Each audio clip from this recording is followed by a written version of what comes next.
प्रेम से बोलिए प्रथम पूज्य गणेश भगवान की जय, शनि देव महाराज की जय। नमस्कार श्रोतागण, आज हम श्रवण करेंगे शनिवार व्रत की पावन कथा का। शनिवार का व्रत रखकर शनि देव महाराज की पूजा अर्चना करने से शनि देव अपने भक्तों के सभी कष्ट को हर लेते हैं। को प्रसन्न करने के लिए लोग शनि देव की उपासना करते हैं और पूरे विधि विधान से पूजा पाठ करते हैं। शनि दोष से मुक्ति पाने के लिए शनिवार का व्रत करना बेहद लाभकारी माना गया है। माना गया है कि शनिवार का व्रत रखने से शनि की साढ़े साती और ढैया के कष्टों से मुक्ति मिलती है। तो आइए मन में शनि देव का स्मरण करते हुए श्रवण करते हैं शनिवार व्रत की पावन कथा का। एक बार प्रेम से बोलिए शनि देव की जय। वीर बजरंग बली हनुमान की जय। एक समय की बात है, स्वर्गलोक में सबसे बड़ा कौन है प्रश्न 9 ग्रहों में वाद विवाद का कारण बन गया। इस विषय को लेकर उनमें वाद विवाद हो गया। निर्णय के लिए सभी देवता देवराज इंद्र के पास पहुंचे और बोले, हे देवराज, आपको निर्णय करना होगा कि हम सभी ग्रहों में सबसे बड़ा कौन है। देवताओं का प्रश्न सुन इंद्र उलझन में पड़ गए। फिर उन्होंने सभी को पृथ्वी लोक में राजा विक्रमादित्य के पास चलने का सुझाव दिया।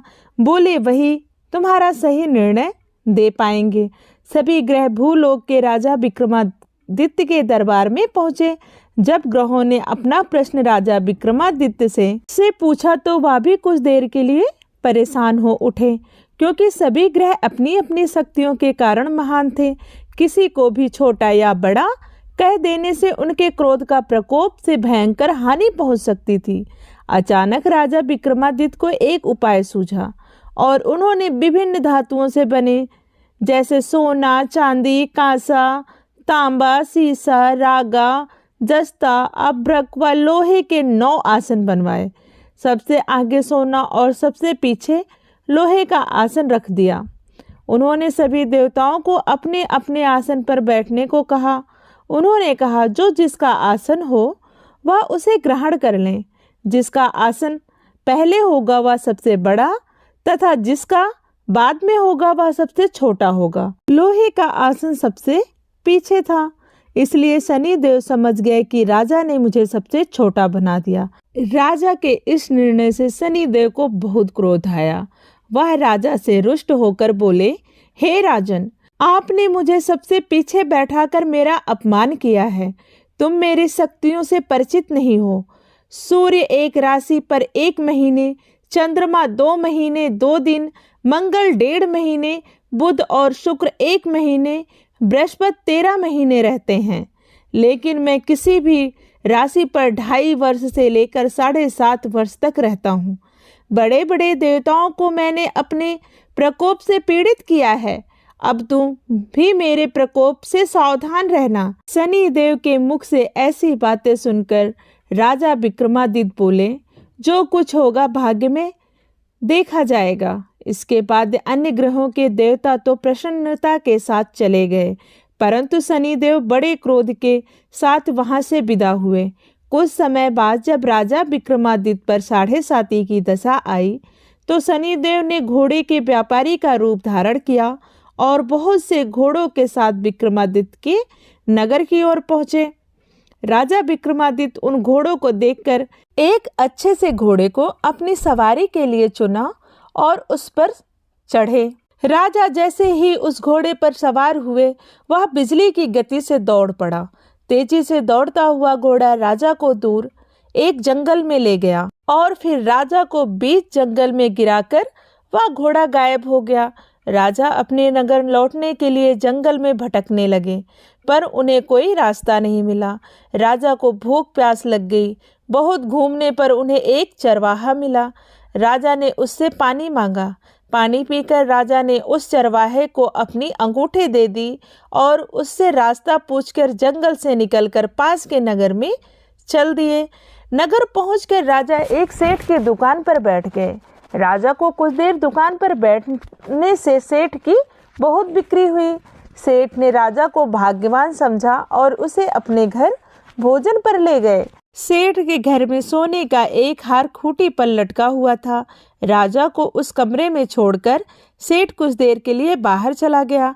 तभी वहां पर एक आश्चर्यजनक घटना घटी, या कह सकते हैं कि वह शनिदेव के प्रकोप से एक घटना घटी।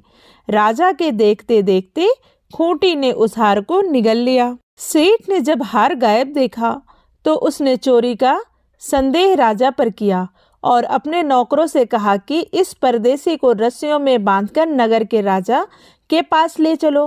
राजा ने विक्रमादित्य के हार के बारे में पूछा तो उन्होंने बताया कि खूंटी ने हार को निगल लिया है।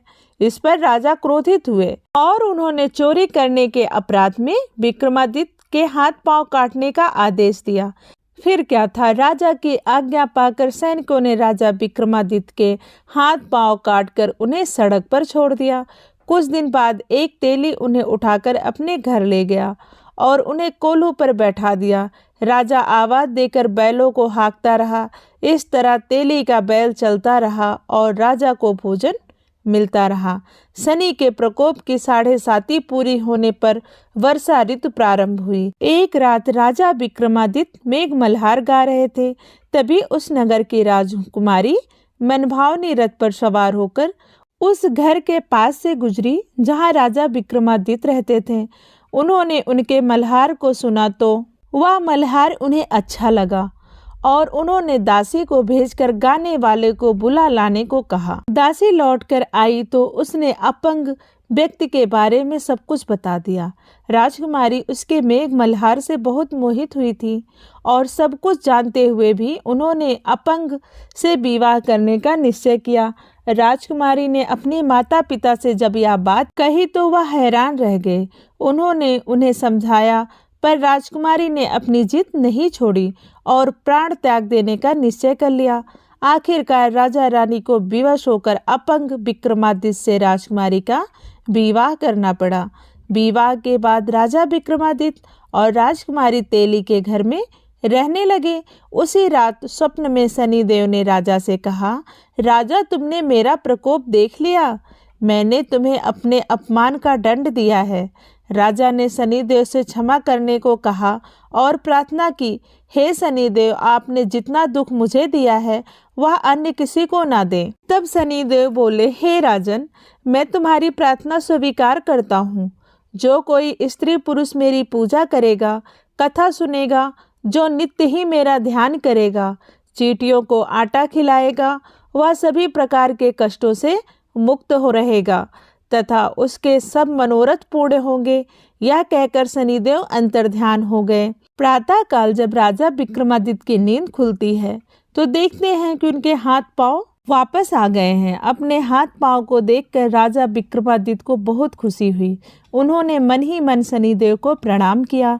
राजकुमारी भी जब राजा के हाथ पांव सही सलामत देखती हैं तो वह आश्चर्य में डूब जाती हैं। तब राजा विक्रमादित्य ने अपना परिचय देते हुए शनिदेव के प्रकोप की सारी कहानी सुनाई। इधर सेठ को जब इस बात का पता चला तो दौड़ता हुआ आया और राजा विक्रमादित्य के चरणों में गिरकर क्षमा मांगने लगा। राजा विक्रमादित्य ने उसे क्षमा कर दिया क्योंकि वह जानते थे कि यह सब तो शनिदेव के प्रकोप के कारण हुआ था।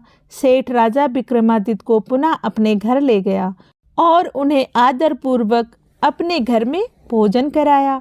भोजन करते समय वहाँ एक आश्चर्य हुआ। सबके देखते देखते उस खूंटी ने हार उगल दिया। सेठ ने अपनी बेटी का विवाह भी राजा विक्रमादित्य के साथ कर दिया और बहुत से स्वर्ण आभूषण धन आदि देकर राजा को विदा किया। राजा विक्रमादित्य राजकुमारी मनभावनी और सेठ की बेटी के साथ अपने नगर वापस पहुँचे तो नगर वासियों ने हर्ष के साथ उनका स्वागत किया। अगले दिन राजा विक्रमादित्य ने पूरे राज्य में घोषणा कराई कि जो शनिदेव सब ग्रहों में सर्वश्रेष्ठ हैं, प्रत्येक स्त्री पुरुष शनिवार को उनका व्रत करे और व्रत कथा अवश्य सुने। राजा विक्रमादित्य की घोषणा से शनिदेव बहुत प्रसन्न हुए। शनिवार का व्रत करने और व्रत कथा सुनने से शनिदेव की अनुकंपा अपने भक्तों पर बनी रहती है। तो प्रेम से बोलिए शनिदेव की जय, वीर बजरंग बली हनुमान की जय। दोस्तों ये थी शनिवार व्रत की पावन कथा। अगर आपको कथा अच्छी लगी हो तो प्लीज वीडियो को लाइक करें, शेयर करें और चैनल को जरूर सब्सक्राइब कर लें ताकि सभी व्रत त्योहारों की कथा आपको आसानी से मिल सके। वीडियो के अंत तक बने रहने के लिए धन्यवाद। राधे राधे, जय माता दी।